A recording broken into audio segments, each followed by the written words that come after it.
dançando lá meu berrante. O meu cartão era o anel bem brilhante, uma joia rara que vai cheio no meu terreiro. Quem fizer eu dou, quem fizer eu vou, meninas da cidade do interior. Quem fizer eu dou, quem fizer eu vou. Olha aí, turma, tudo bem? Segundo ano, essa semana nós tivemos aí um dia a menos, né? Foi aí a segunda-feira,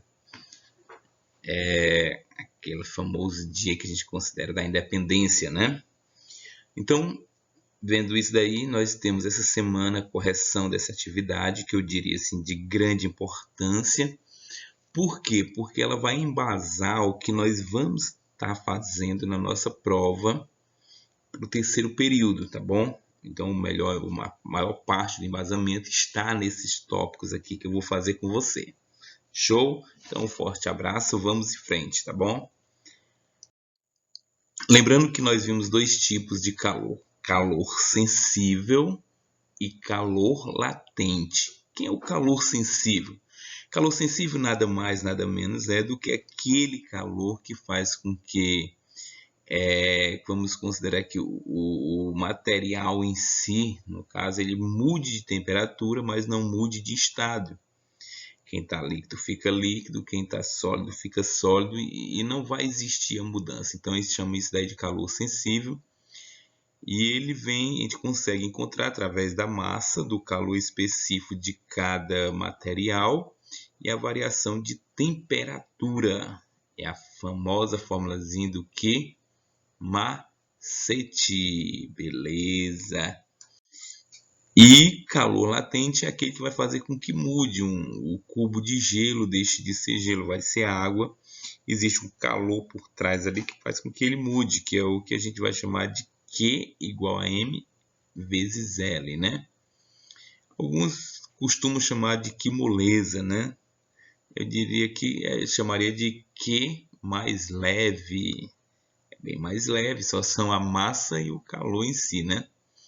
Então, são esses dois tópicos em si. Na aula passada eu havia deixado duas questões, vou resolver aqui, tá bom? Vamos nós.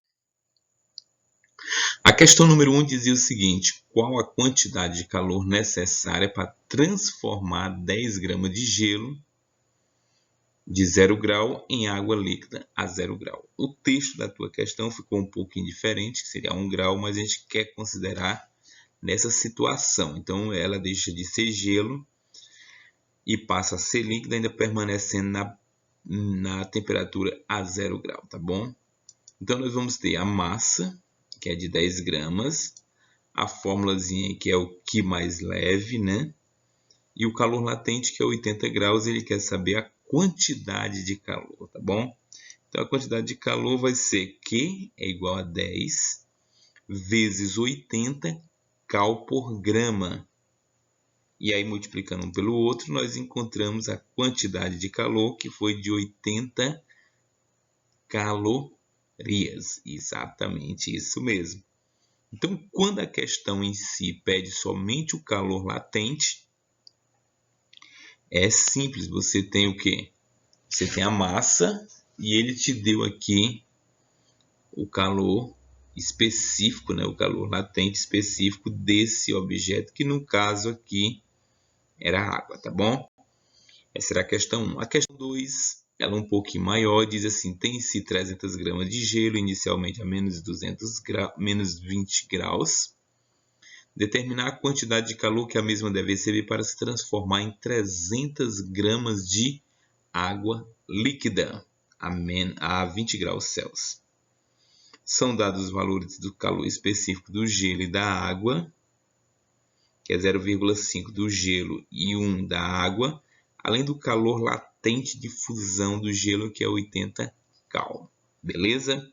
Aqui são 3 situações. Olha a primeira situação, aquela que você sai do gelo, menos 20 graus até 0 graus, mas já se transformando, chegando a 0 grau. Em seguida entra o calor latente e, por último, entra novamente o calor sensível, chegando aqui a temperatura pedida. Em seguida, a gente soma todos para saber a quantidade de calor, ok?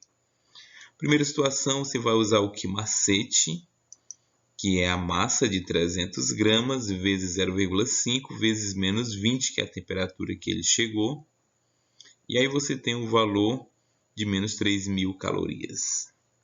Segunda situação é o Qui mais leve, né?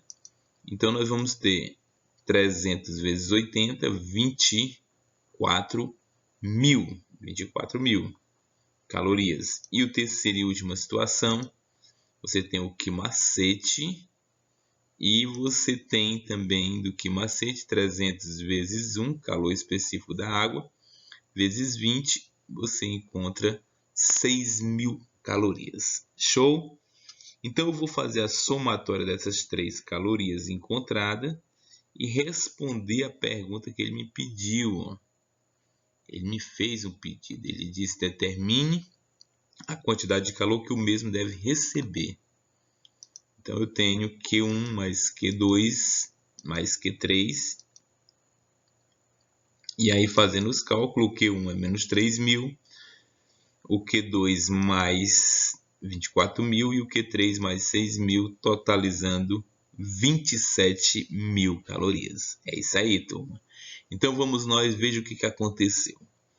Nós terminamos aqui e vamos só aqui, o meu muito obrigado, dedinho aí de confirmação. Eu vou lhe pedir o seguinte: você precisa, né, para que eu possa contar com uma atividade feita, você vai lá no meu canal, curte e deixa um comentário com o seu nome e sua turma, que aí eu vou fazer essa contagem por lá no vídeo, ou você vai lá no Classroom e confirma que assistiu. Olha, eu assisti, então você envia, como estivesse vendo a atividade, escreve um pequeno texto, tá bom? Forte abraço, turma, fica com Deus. Show!